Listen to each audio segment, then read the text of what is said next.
Hello students, welcome back to my channel. This is Shilpa, and once again I'm start my teaching skills series, and we already covered our 3 teaching skills, and this is our 4th teaching skill, explaining skill. ठीक, explanation skill.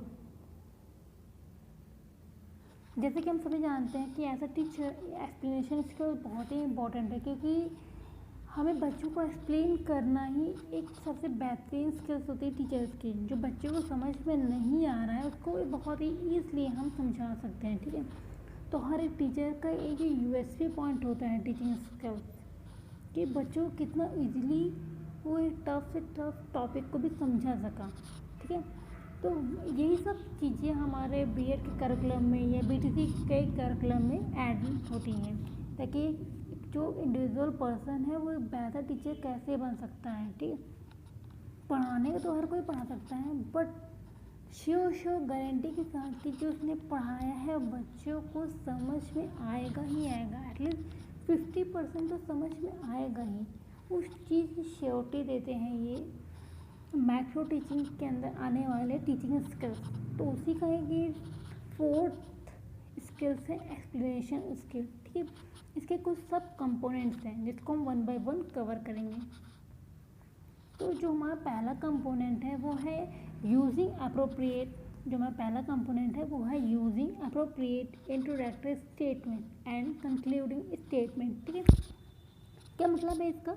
इसका मतलब है किसी भी topic को start करने से पहले हमें एक इंट्रोडक्टरी स्टेटमेंट और कंक्लूडिंग स्टेटमेंट पे बहुत ध्यान देने की ज़रूरत होती है, क्योंकि यही हमारा स्टार्ट जो होता है वो ही तय करता है कि बच्चे हमारे साथ कैसे कनेक्ट होंगे। ठीक है, और जो कंक्लूडिंग स्टेटमेंट है वो डिसाइड करता है कि हमने जितना भी पढ़ाया है वो कितना फ्रूटफुल रहा है। ठीक है, आगे चल के बच्चे उसको कितना अच्छे से यूज़ करते हैं अपनी डे टू डे लाइफ में, और उससे वो क्या सीखे हैं। ठीक है, तो इंट्रोडक्टरी स्टेटमेंट का यूज़ कैसे करना है आपको? Introductory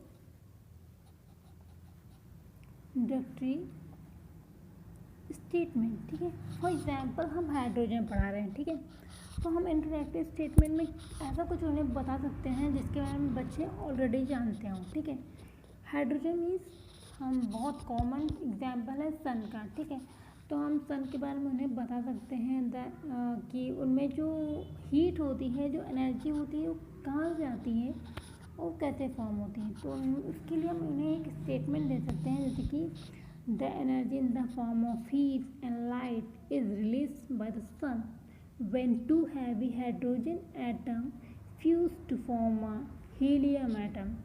This process of combination of two nuclei of heavy hydrogen to form a biggest nucleus of helium. This is called nuclear fusion. ठीक है, दो जो हाइड्रोजन होते हैं जो ठीक है, the process of combination of two nuclear of heavy hydrogen to form a biggest nucleus of helium. इसी के थ्रू में हीट और एनर्जी प्रोड्यूस होती है। ऐसा कुछ स्टेटमेंट देंगे तो बच्चों में जो क्यूरियोसिटी होगी इस टॉपिक को जानने के लिए, पढ़ने के लिए, अच्छा ऐसा है तो this is the reason behind the heat and energy of sun. तो इस तरह से आपने कनेक्ट कर लिया बच्चों को अपने टॉपिक के साथ। अब वो बहुत ही कूल, काम और इंटरेक्शन के साथ आपके साथ वो पढ़ेंगे। और कंक्लूडिंग स्टेटमेंट में हम किस चीज़ की बात करते हैं?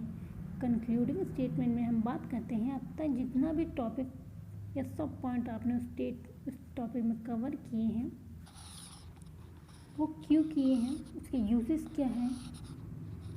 ठीक है, और आगे चल के बच्चे उसको कैसे यूज़ कर सकते हैं, ये टॉपिक हमने क्यों पढ़ाया है उस चीज़ के हम बात करेंगे। उन्हें बता सकते हैं कि आप इसके थ्रू पता कर सकते हैं कि हाइड्रोजन की अक्रेंस कहाँ कहाँ होगी। ठीक है, general method of the preparation of hydrogen आपको पता होंगे।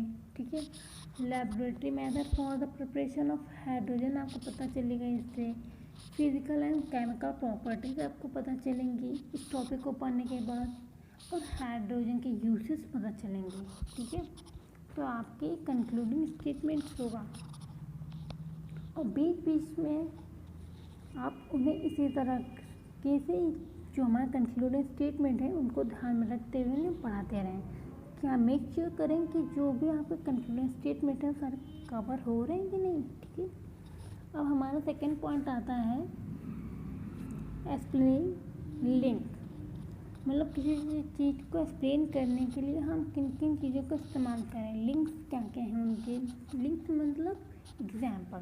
ठीक है, explaining link, link in the वही एग्जाम्पल्स। ठीक है, हमने जैसे हाइड्रोजन का इंट्रोडक्टिव बता दिया कि इसको इंट्रोड्यूस कब किया गया था, किसने किया गया था।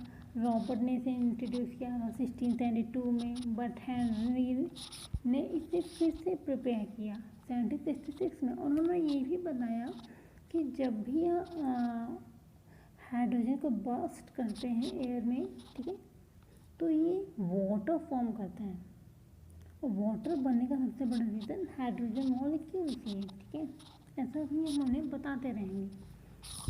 तो ये लिंक हो गया ना उनकी daily day to day life के साथ। ठीक है, अब उन्हें इसी तरीके से हम एग्जांपल देंगे, हॉट एयर बैलून का एग्जांपल दे सकते हैं, और हाइड्रोजन और कहाँ कहाँ इस्तेमाल होते हैं उसका एग्जांपल दे सकते हैं। तो इसे ही कहते हैं एक्सप्लेनिंग लिंक्स, जो आप एक्सप्लेन कर रहे हैं उनके लिंक्स कहाँ कहाँ से हैं। ठीक है, हमारा ये थर्ड पॉइंट हो। अब थर्ड पॉइंट क्या हो गया, interacting to students,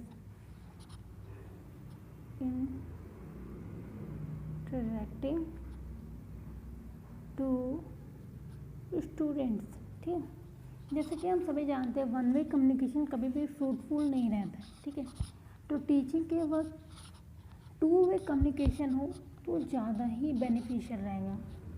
I know कि एक्सप्लेनेशन स्किल्स में टीचर एक्सप्लेन करेगा, तो यहाँ पे टीचर का ही काम है बोलना, बट जितना ज़्यादा पार्टिसिपेशन और एक्टिवली पार्टिसिपेट करेंगे स्टूडेंट्स तो उतना ही सीख पाएंगे, क्योंकि टीचर्स को आता ही है। ठीक है, उसे तो आता ही है, सीखना कहाँ पे है, किसको सीखना है, यहाँ पे स्टूडेंट्स को सीखना है। तो इस टॉपिक में उनका इन्वॉल्वमेंट ज़्यादा ज़रूरी है। उनका इन्वॉल्वमेंट कैसे हो सकता है, जितना आप पढ़ा रहे हैं बीच बीच में उसके बाद पूछते रहें, या उस चीज़ का एग्जांपल देते रहें जिस चीज़ को हम वो अपने डेली लाइफ से कनेक्ट कर सकें। ठीक है, और उन्हें कुछ क्वेश्चंस पुटअप करते रहे उनसे कि जैसे कि हॉट एयर बैलून कैसे उड़ता है, सन में हीट एनर्जी कैसे आती है, ठीक है, कटिंग एयर वेल्डिंग कैसे होता है। तो ऐसे क्वेश्चंस पुटअप करते रहें और बीच बीच में उनको उसके आंसर बताते रहें, तो जिससे बच्चों का इंटरेस्ट में बना रहेगा और वो भी बीच बीच में इंटरेक्ट करते रहेंगे, अपनी क्रियोसिटी, अपने सेंस, अपने कॉन्शियस माइंड के अकॉर्डिंग आपको आंसर देते रहेंगे। ठीक है, अब हमारा फोर्थ पॉइंट क्या आता है यहाँ पे, टेस्टिंग ऑफ स्टूडेंट अंडरस्टैंडिंग। ठीक है, अब यहाँ बच्चों की अंडरस्टैंडिंग हमें जज करनी है। हमने पूरा टॉपिक कवर कर लिया। ठीक है, अब हमें देखना है कि बच्चों को क्या समझ में आया है, तो उसके लिए हम उन्हें एक्सरसाइज कराएंगे। ठीक है, एक्सरसाइज में हम उन्हें पहले मौका देंगे कि वो पहले खुद करें, क्योंकि टॉपिक से ही तो एक्सरसाइज होगी, और उन्होंने जितना भी टॉपिक पढ़ा है उसमें उन्होंने क्या समझा है वो पहले खुद ही करें। ठीक है,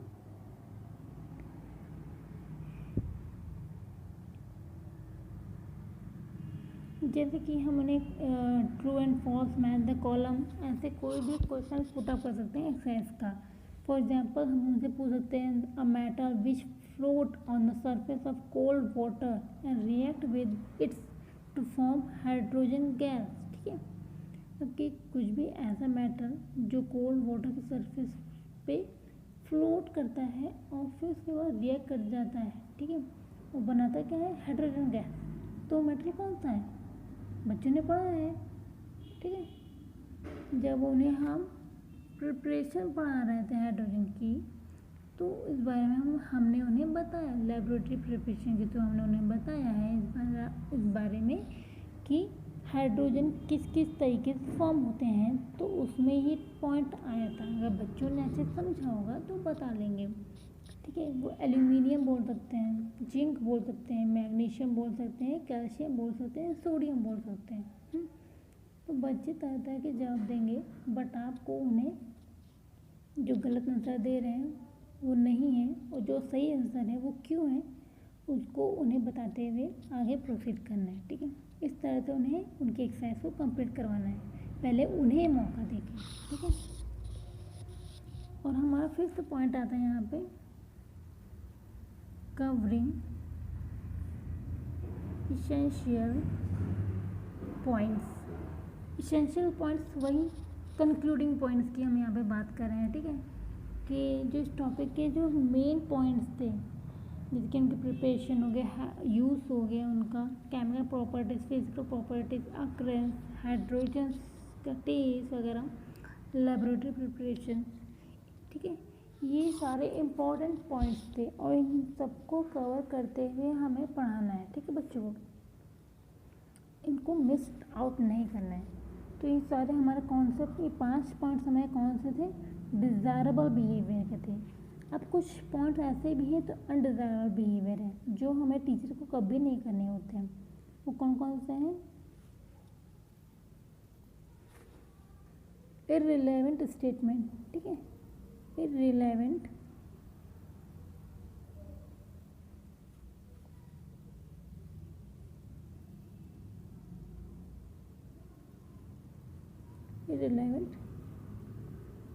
स्टेटमेंट्स। ठीक है, ये हमारा कौन सा हो गया, अनडिज़ायरेबल बिहेवियर। बच्चों को अपने टॉपिक के साथ कनेक्ट करने में टीचर्स को बहुत ही मुश्किल का सामना करना पड़ता है। कभी कभी बच्चे करना पूरा टॉपिक भी करना ख़त्म हो जाता है, फिर भी बच्चों को समझ में नहीं आता कि उन्होंने पढ़ा क्या है। ठीक है, तो इसलिए ऐसा कोई भी काम ना करें कि बच्चों को डाउट क्रिएट्स हो। जैसे कि हम पढ़ा रहे हैं हाइड्रोजन के बारे में और अचानक से हमने ऑक्सीजन के बारे में या कुछ अलग मैटर्स के बारे में पढ़ाना शुरू कर दिया, चाहे हम उनका एग्जाम्पल ही क्यों ना दे रहे हो, बट हमने बताना शुरू कर दिया, तो इस तरह से क्या होगा, बच्चा कंफ्यूज हो जाएगा। ठीक है, तो इसलिए हमें ऐसा कोई भी स्टेटमेंट नहीं देना है ताकि बच्चों को डाउट क्रिएट हो।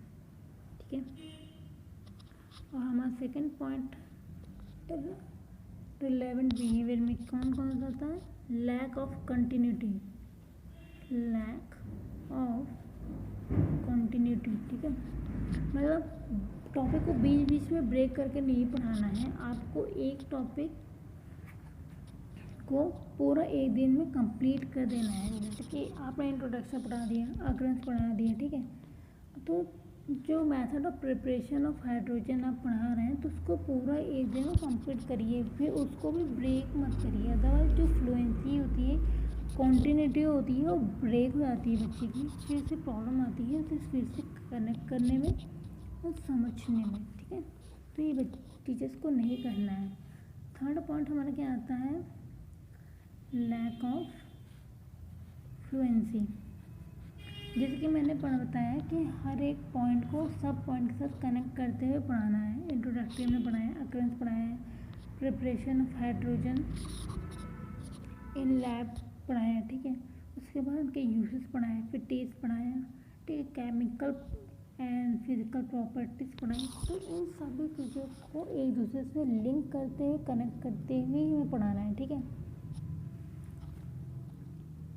ताकि बच्चे हर एक टॉपिक को आपस में कनेक्ट कर पाएंगे। और फोर्थ पॉइंट क्या है, जिसकी ये नया टॉपिक है, हाइड्रोजन। तो कुछ बच्चों को समझ में नहीं आ रहा होगा और कुछ बच्चे अच्छे समझ रहे होंगे। आपने क्वेश्चन किया, इंटरेक्शन विद स्टूडेंट्स किया, बच्चे नहीं बता पाए, ये एक्सरसाइज आपने करवा रहे, बच्चा नहीं बता पाया, तो आपको उनको ऐसा नहीं बोलना है कि कुछ भी उल्टा सीधा कि वो डिसहार्टेड हो जाए। ठीक है, और वो फिर कोशिश करना छोड़ दें नए टॉपिक को समझने के लिए। तो इसलिए उन्हें हमेशा इनकरेज करते रहना है और हमेशा उन्हें कोशिश करते रहना है कि उन्हें टॉपिक समझ आ जाए किस तरीके से, नए नए एग्जाम्पल्स के थ्रू, नए नए स्किल्स के थ्रू। ठीक है, तो उन्हें वेग वर्ड्स का इस्तेमाल नहीं करना है। That's it. तो this is all about the explanation skills. अगर आपको फिर भी कोई डाउट रहा हो तो प्लीज़ कमेंट सेक्शन में कमेंट करें, मैं उसका रिप्लाई करने की पूरी कोशिश करूँगी। And yes, thank you so much for connecting with us. मैं और भी बेहतर कोशिश करूँगी अपने टॉपिक को, अपने वीडियोस को और अच्छा बनाने के लिए, अगर आप मुझे इसी तरह सपोर्ट और इनकरेज करते रहें। Thank you so much. Have a nice day.